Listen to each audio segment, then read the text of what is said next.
আমি এখানে নিয়ে নিয়েছি কাতলা মাছ। এটা কিন্তু আপনারা রুই মাছও করতে পারেন না। আজকে যে রান্নাটা করছি, যে মাছটা দেখাচ্ছি, সেটা খুব সহজ। মানে যখন রুই কাতলা কেউ খেতে চায় না বাড়িতে এবং হাতে সময় খুব কম, তখন আপনারা এইভাবে একবার বানিয়ে দেখবেন, যে খুব তাড়াতাড়ি সহজ উপায়ে এবং দুর্দান্ত স্বাদের কিভাবে এই কাতলা মাছ বা রুই মাছকে রান্না করা যায়।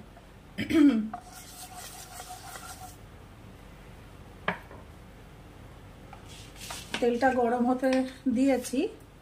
এবার একটা কাজ করব, এই তেলের মধ্যে আমি কিন্তু কোনো ফোড়ন দেব না, দেব চিনি। চিনিটা একটু লাল লাল হয়ে আসবে,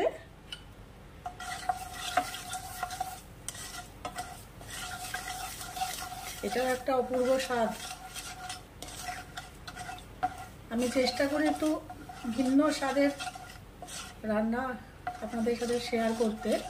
আমার রান্নাগুলো আর রেসিপিগুলো যদি আপনাদের ভালো লেগে থাকে, তাহলে আমার চ্যানেলটিকে অবশ্যই সাবস্ক্রাইব, লাইক, শেয়ার ও কমেন্ট করবেন।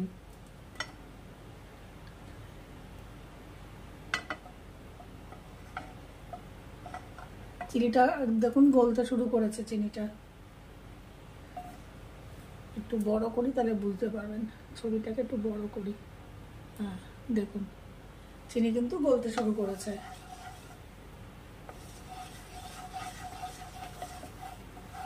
এবার একটা লালচে পোড়া পোড়া ভাব আসবে, সেটাই আমরা জাস্ট চাইছি।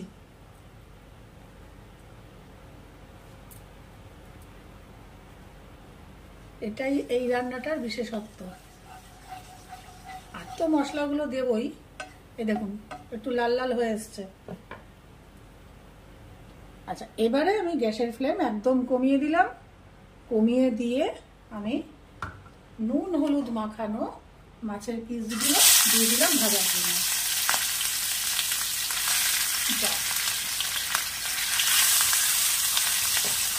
আমার না খুব বদ অভ্যাস, ওই হাত দিয়ে খুন্তি দিয়ে ছাড়লেই হয়।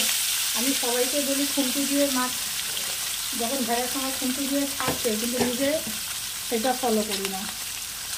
ফলে হাতে প্রচুর অবদান থেকে যায় মাছ ভাজার। এবার আমি এটাকে হালকা আঁচে 2 পিঠ একটু সাঁতলে নেব, একটু কড়া ভাজবো না। সবসময় মাছ, সব রেসিপিতে মাছ ভাজার প্রসেস আলাদা।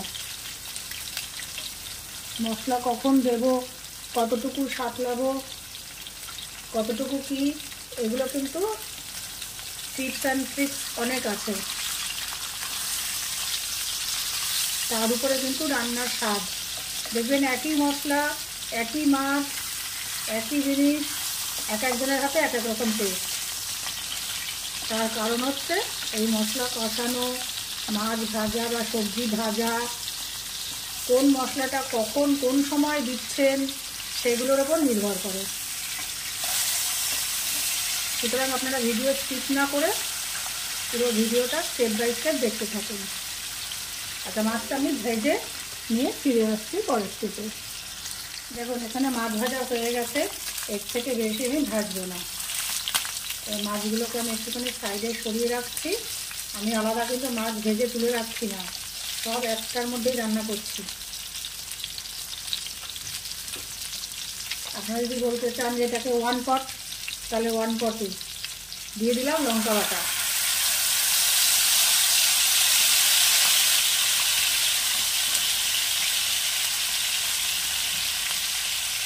দিয়ে দিচ্ছি 1 চামচ আদা বাটা।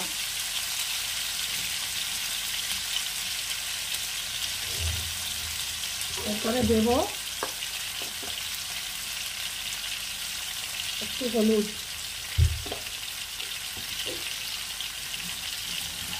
আর তারপরে দেব একটু লবণ, সামান্য লবণ দিয়ে মশলাটা নাড়াচাড়া করব।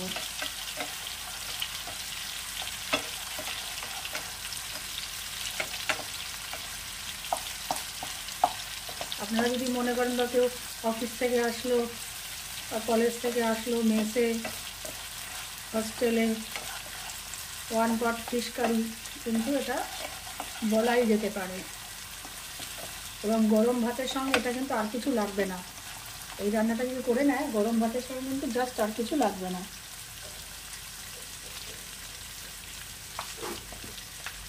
দিয়ে দেব সামান্য পরিমাণে একটু চিনি।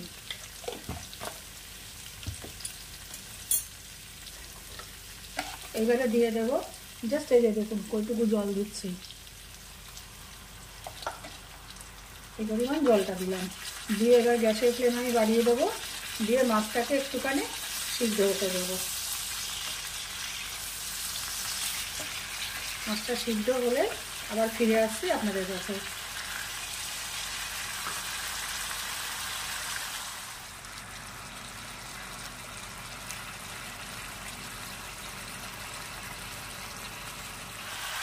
এখানে ঝোলটা পুরোটাই শুকিয়ে এসছে। আপনারা লবণ, ঝাল, মিষ্টি একটু দেখে নেবেন। যদি মনে হয় কাঁচা লঙ্কা দেবেন, কাঁচা লঙ্কা দিতে পারেন। কালারটা দেখেছেন কি সুন্দর এসছে। সরি, গ্যাসের ফ্লেম বন্ধ করে দিলাম। আমার তৈরি কাতলা মাছের লাল ঝাল।